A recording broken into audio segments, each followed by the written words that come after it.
3, 2, 1, 0.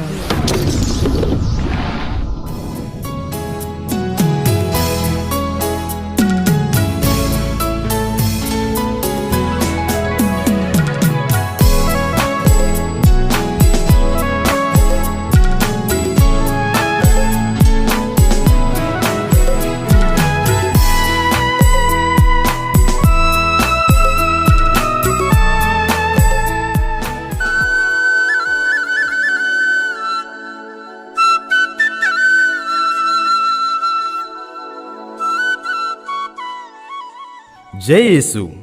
आज का दिन हमारे उत्तर पूर्व क्षेत्र विशेषकर अरुणाचल प्रदेश के लिए बहुत ही दुख का दिन है।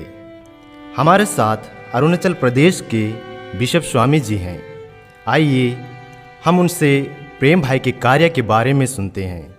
हाँ, ये बहुत ही दुख की बात है कि हमने एक महान व्यक्ति को खो दिया, जिसकी वजह से आज हम यहाँ खड़े हैं। 1 मई 1980 की बात है, जब फादर कोलंदे स्वामी जो हरमुटी के मिशनरी थे, उनकी मुलाकात प्रेम भाई से पुणे में हुई थी और वे उनकी मिशन के प्रति समर्पित जीवन को देख हमारे इस क्षेत्र में कार्य करने को बुलाया। उसके बाद वे मिशन काम के लिए असम के हरमुटी में आए और वहाँ की भाषा, संस्कृति और अरुणाचल प्रदेश में मिशन के कार्य में लग गए।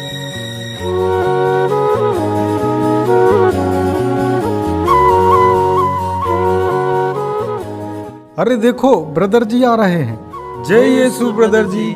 जय यीशु बच्चों, आप लोग कैसे हैं? बहुत अच्छे हैं। कल ही हमारे माता पिता आपको बुलाने के लिए बोल रहे थे और आज आप आ गए। अच्छा, चलिए चलते हैं। मम्मी मम्मी देखिए तो कौन आया है। ये हैं हमारे ब्रदर प्रेम भाई। जय यीशु आप सबको। जय यीशु ब्रदर जी। आप लोग कैसे हैं? हम लोग ठीक हैं। आइए बैठिए। ब्रदर जी, आपका बहुत बहुत धन्यवाद आने के लिए। आपने हमारे बच्चों को बहुत अच्छी शिक्षा दी है। हमें भी यीशु के बारे में सिखाइए। हाँ बिल्कुल। तो सुनिए, यीशु ख्रिस्त बहुत ही साधारण थे। वे लोगों को ये सिखाते थे कि ईश्वर को अपनी सारी आत्मा से, सारे मन से और हृदय से प्यार करना चाहिए, और दूसरी ये कि अपने पड़ोसियों को अपने समान प्यार करना चाहिए, क्योंकि ईश्वर प्रेम है, दया से भरपूर है। उन्होंने हमें एक नया जीवन दिया है। कौन हो तुम? यहाँ क्या कर रहे हो? मैं यीशु का संदेश वाहक हूँ। मैं यीशु के बारे में लोगों को बताने आया। हमें तुम्हारे बकवास नहीं सुनना है। और ये क्या यीशु यीशु लगा रखा है? हमारे सूर्य देव ही हमारे माता और पिता है। पुजारी जी, एक बार तो सुन लीजिए। चुप, बिल्कुल चुप। तुम सब यहाँ क्या कर रहे हो? चले जाओ यहाँ से। एक काम करते हैं, चलो आज हम इसको बलि चढ़ाते हैं। हमारे भगवान हमसे खुश हो जाएंगे। पकड़ो इसको। नहीं नहीं नहीं, छोड़ दो उसको। छोड़ दो उसको।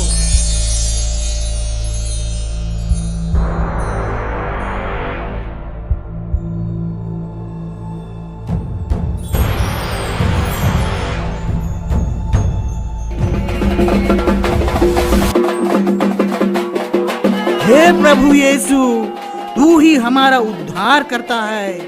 आपकी ही महिमा प्रकट हो। रुको, उसको छूना मत। वो सचमुच में ईश्वर का संदेश वाहक है। ये सचमुच में संत है। जाने दो उसको।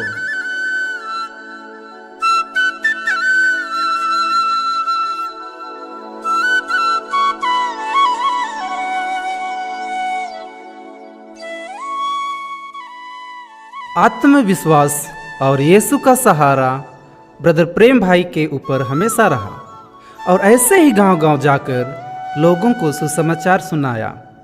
पर उनके कार्य में बहुत रुकावट मिला। कभी जंगली जानवरों द्वारा, कभी पुलिस द्वारा, कभी सरकार द्वारा और कभी पुजारियों द्वारा। एक दिन की बात है। नमस्ते। नमस्ते भैया। कैसे हैं? क्या बताए भैया, घर की परिस्थिति ठीक नहीं है। इनकी पापा भी घर में नहीं है, बहुत परेशानी है। तो मिलिए हमारे प्रेम भाई से। प्रेम भाई, मैं आपको देखी तो नहीं हूँ, लेकिन सुनी हूँ कि आप ईसाई लोग जब प्रार्थना करते हैं तो चमत्कार होता है। मैं ईसाई तो नहीं हूँ, पर मुझे विश्वास है। आइए और मेरी बेटी के लिए प्रार्थना कीजिए, जो कि 2 साल से लकवा से ग्रसित है। हाँ बिल्कुल, तो चलिए।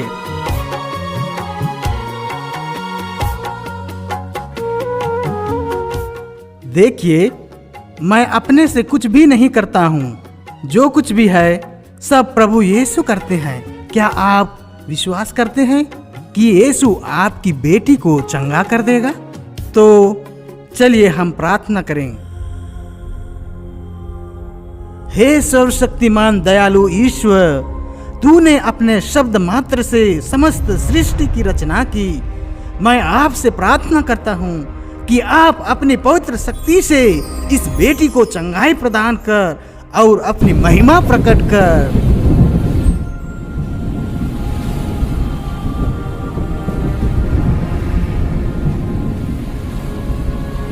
अरे चमत्कार हो गया। ईश्वर की स्तुति हो। ईश्वर की बड़ाई हो, जय यीशु। ईश्वर की महिमा हो। ईश्वर को धन्यवाद। जय यीशु। यीशु ख्रीस्त हम सबको शैतान से मुक्त करने आया है और उन्होंने ईश्वर का प्रेम और पवित्र आत्मा हमें दिया है। उन्हीं के कारण हमने अपने जीवन में चंगाई और चमत्कार पाया है। हम सब ने अपने आँखों से देखा। ब्रदर, पानी पी लीजिए। सर, आपको यहाँ कैसे आना हुआ? यहाँ प्रेम भाई कौन है? तो आप हैं जो हमारे जमीन में आकर गलत तरीके से धर्म परिवर्तन करवा रहे हैं। आपको गिरफ्तार करने का वारंट निकला है। लेकिन इसमें गलती क्या है? मैं तो लोगों को सिर्फ यीशु द्वारा बताए गए अच्छी बातों को बता रहा हूँ। धर्म परिवर्तन करना इनकी अपनी इच्छा है। हाँ सर, यीशु को ग्रहण करना ये हमारी अपनी इच्छा है, उसका गलती नहीं है। अपनी बकवास बंद करो। सर, देखिए मेरी बेटी को, इनको लकवा बीमारी था, ये अब ठीक है। अरे हाँ, ये तो 2 साल से बीमार थी ना? गांव वालों, लेकिन मैं मजबूर हूँ। कोई बात नहीं सर, मैं जानता हूँ आप अपना कार्य कर रहे हैं। देखिए, यीशु ख्रीस्त सबसे प्यार करते हैं, वे आपको भी प्यार करते हैं। वैसे आपके घर परिवार में जमीन विवाद चल रहा था ना? चिंता मत कीजिए, सब समस्याओं को यीशु को चढ़ाइए और उनके वचनों में विश्वास कीजिए, वे सब कुछ ठीक कर देंगे। ब्रदर जी, मुझे माफ कर दीजिए, मैंने आपको गलत समझा। बस एक विनती है आपसे, थोड़ा सतर्क रहिए, क्योंकि सरकार ने आपको गिरफ्तार करने का आदेश निकाला है। अब मैं चलता हूँ। ब्रदर जी, और एक बात, आप हमारे पास भी आइए और हमें भी यीशु के बारे में बताइए।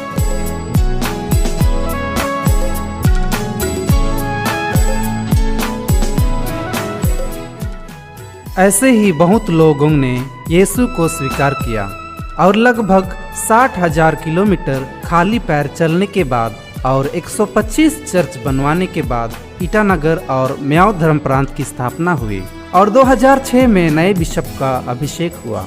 इसके बाद वे अपने नए मिशन के लिए श्रीलंका गए और 2 दिन पहले सदा के लिए प्रभु में लीन हो गए और दफन के लिए पार्थिव शरीर को यहाँ उनके आश्रम में अरुणाचल प्रदेश लाया गया। धन्यवाद स्वामी जी, ब्रदर प्रेम भाई के बारे में हमें बताने के लिए। तो प्रिय जनता, आइए हम सुनते हैं कि लोगों के दिल में ब्रदर प्रेम भाई के प्रति क्या है। यद्यपि प्रेम भाई इस दुनिया को छोड़कर अनंत जीवन के पुरस्कार के लिए चले गए हैं, लेकिन वे आज भी लोगों के दिलों में बसते हैं। प्रेम भाई एक संत थे। यीशु के सच्चे सेवक थे। वो एक सत्य के मार्गदर्शक और सत्य के अनुयायी थे। वे एक धार्मिक, समर्पित और साहसी धर्मगुरु थे। वे गरीबों, दुखियों और बीमारों के साथी थे। प्रेम भाई, अरुणाचल प्रदेश सदा आपके बताए गए शिक्षा पर चलेगा और यीशु को अपना सारा जीवन समर्पित करे। प्रेम भाई, आपको बहुत सारा प्यार।